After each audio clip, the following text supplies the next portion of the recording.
eastern Ladakh in April-May 2020 resulted in face-offs with our forces at a number of points. The situation also led to disruption of patrolling activities. It is to the credit of our armed forces that despite logistical challenges and the then prevailing COVID situation, they were able to counter-deploy rapidly and effectively. Honorable Speaker, sir, the House is well aware of the circumstances leading to the violent clashes in Galwan Valley in June 2020. In the months thereafter, we were addressing a situation that had not only seen fatalities for the first time in 45 years, but also a turn of events serious enough for heavy weaponry to be deployed in close proximity to the LAC. While a determined counter-deployment of adequate capability was the government's immediate response, there was also the imperative of a diplomatic effort to diffuse these heightened tensions and restore peace and tranquility. Honorable Speaker, sir, the contemporary phase of our ties with China dates back to 1988, when there was a clear understanding that the Sino-Indian boundary question will be settled through peaceful and friendly consultations. In 1991, the two sides agreed to maintain peace and tranquility in the areas along the LAC, pending a final settlement of the boundary question. Thereafter, in 1993, an agreement was reached on the maintenance of peace and tranquility.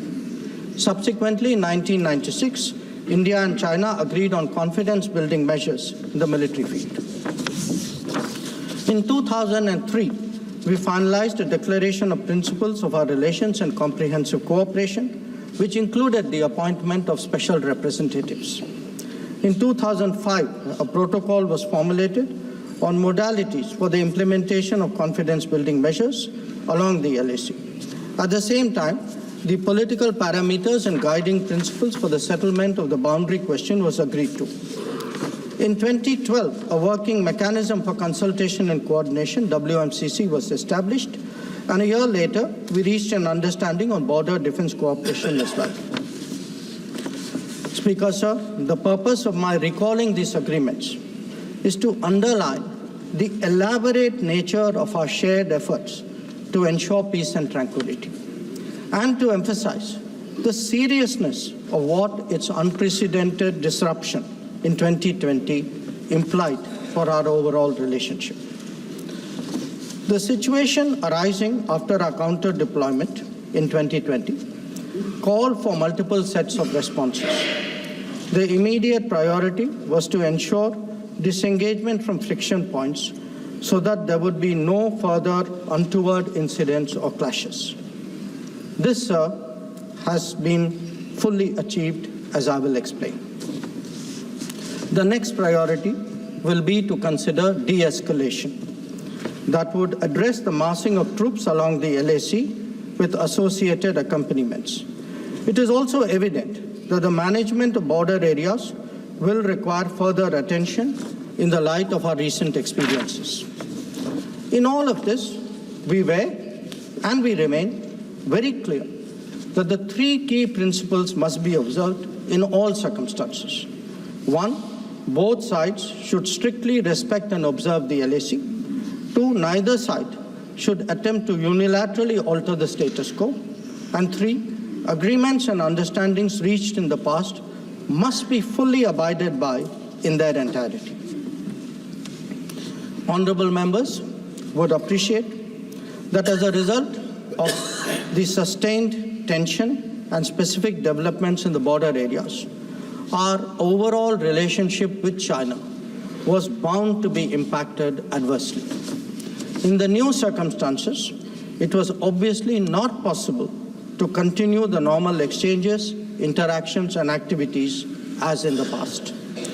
In this regard, we made clear that the development of our ties were contingent on the principles of mutual sensitivity, mutual respect, and mutual interest.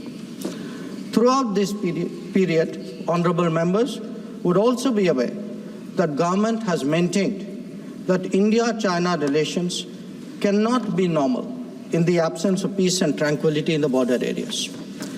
The combination of a firm and principled stance on the situation in the border areas, as well as a clearly articulated approach to the totality of our ties, have been the foundation of our engagement with China for the last 4 years.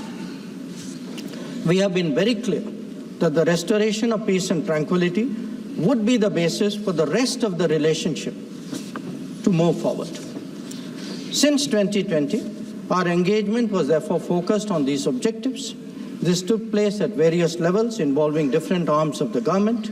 I myself have had meetings with my Chinese counterpart, as indeed has my senior colleague, Raksha Mantriji. Our NSA has also engaged his Chinese counterpart, both being special representatives on the boundary question. More detailed discussions were conducted by the Working Mechanism for Cooperation and Coordination, WMCC, at the diplomatic level. Its military counterpart was the Senior Highest Military Commanders Meeting, SHMC mechanism. The interactions were naturally very tightly coordinated with a combined presence in the negotiations of both diplomatic and military officials. Since June 2020, 17 meetings of the WMCC and 21 rounds of SHMC have taken place. So, in this background, I would like, sir, to inform the House today about the agreement reached on 21 October 2024 regarding Depsang and Demchok. The twin considerations of an unstable local situation and an impacted bilateral relationship were clearly the drivers for these recent endeavors.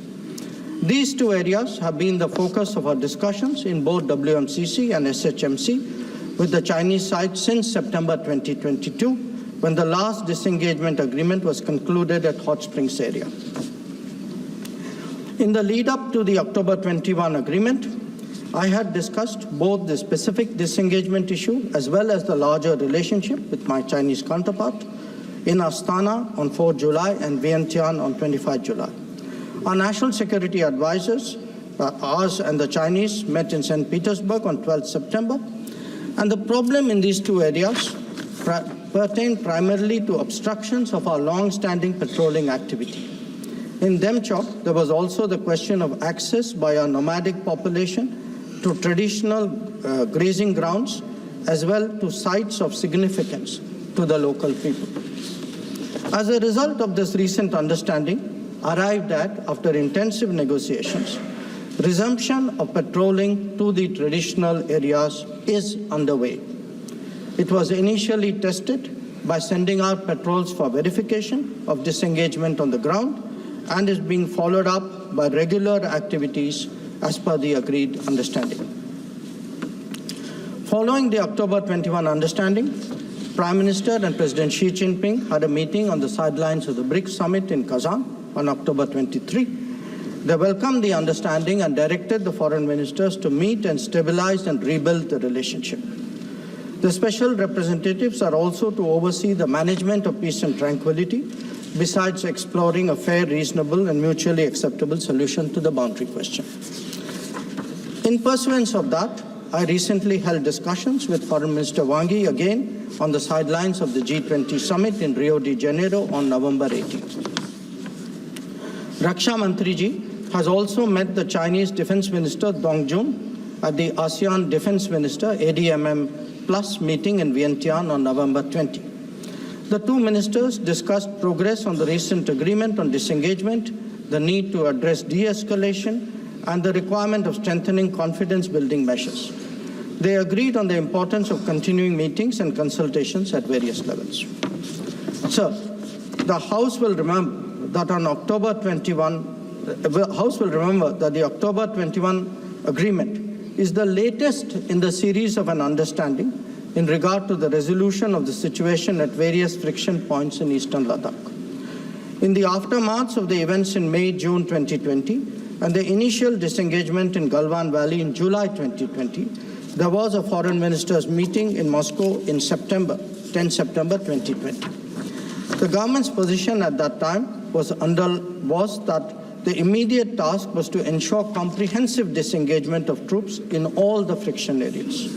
It was emphasized that the large concentration of troops along the LAC was not in accordance with the 1993 and 1996 agreements. The Indian side, it was made clear, would not countenance any attempts to change the status quo unilaterally. We also expected that all agreements and protocols pertaining to the management of the border areas would be scrupulously followed. Sir, through you, I would like to inform the House that disengagement has been achieved in full in eastern Ladakh through a step-by-step process, culminating in Depsang and Demchok. With the task of disengagement completed, it is now our expectation that discussions would commence with regard to the remaining issues that we have placed on the agenda. For the benefit of honourable members, I would also flag to your attention previous positions articulated by the government in Parliament on this issue. On 15th of September 2020, Raksha Mantri ji had made a detailed statement on Chinese attempts to transgress the LAC and the appropriate response given by our armed forces. On the 11th of February 2021, Raksha Mantri had again briefed the House about our disengagement agreement in the north and south banks of the Pangong Lake. Thereafter, in August of 2021, a third phase of disengagement took place in the area of Gogra, whereby troops would henceforth be in their respective bases. The next step took place in September 2022 pertaining to the Hot Springs area. Again, forward deployments ceased in a phased, coordinated and verified manner, resulting in the return of troops to their respective areas. The most recent agreement, the October 21 agreement, comes in the wake of the earlier ones. It completes the first phase of what we had agreed to in Moscow in September 2020. As members are aware, there is a long history of frictions, transgressions and face-offs in several sectors of the India-China border. This goes back to Barahoti from 1954, to Longju in 1959, to Sumdurongchu from 1986-1995, and Depsang in 2013, amongst others. In the past, earlier governments have agreed to a range of steps to diffuse situations that have arisen at different times, including offers on our side to create demilitarized zones, limited non-patrolling zones, relocation or withdrawal of posts, disengagement of troops, and dismantlement of structures. Different locations have seen different solutions being examined. Where the October 21 understanding is concerned, our objective has been to ensure patrolling as in the past to the relevant patrolling points, as well as the resumption of grazing by our civilians as per long-standing practice. This is indeed what we have agreed upon in regard to Depsang and Demchok. In a few other places where friction occurred in 2020, steps of a temporary and limited nature were worked out based on local conditions to obviate the possibility of further friction. This, I must stress, applies to both sides and can be revisited as the situation demands. In that sense, our stance has been resolute and firm and serves our national interests fully. The ensuring of our national security in this manner is the result of cumulative and coordinated endeavors of many parts of the government, obviously centered around our defense and security forces. The competence and professionalism of our services in this period was displayed in our speedy and effective counter-deployment. In the negotiations with China, the defense and diplomatic arms worked in lockstep to ensure that our national interests were comprehensively met. Sir, in that context, the House would also recognize that there has been a significant improvement in the border infrastructure, which has made such effective counter-deployment possible. This is reflected, amongst others, in the increase of border infrastructure allocations in the last decade. The Border Roads Organization, BRO, alone has incurred 3 times the expenditure level of what it was a decade ago. Whether it is the length of the road networks, of the bridges, or the number of tunnels, there has been a substantial increase over the earlier period. Notable milestones in recent years include the Atal Tunnel to Lahul Spiti, the Sela and the Nechifu tunnels to Tawang, the Umlingla Pass Road in southern Ladakh, and the extended opening of the Zojila axis. Work is progressing on some strategically important roads and airfields in Ladakh. The adoption of new technologies in high altitude, remote, inaccessible, and permafrost areas has also been significant. All of this reflects the government's firm commitment to protecting our borders and ensuring that our armed forces get the facilities and the logistical support that they deserve. Finally, sir, let me share with honorable members our expectation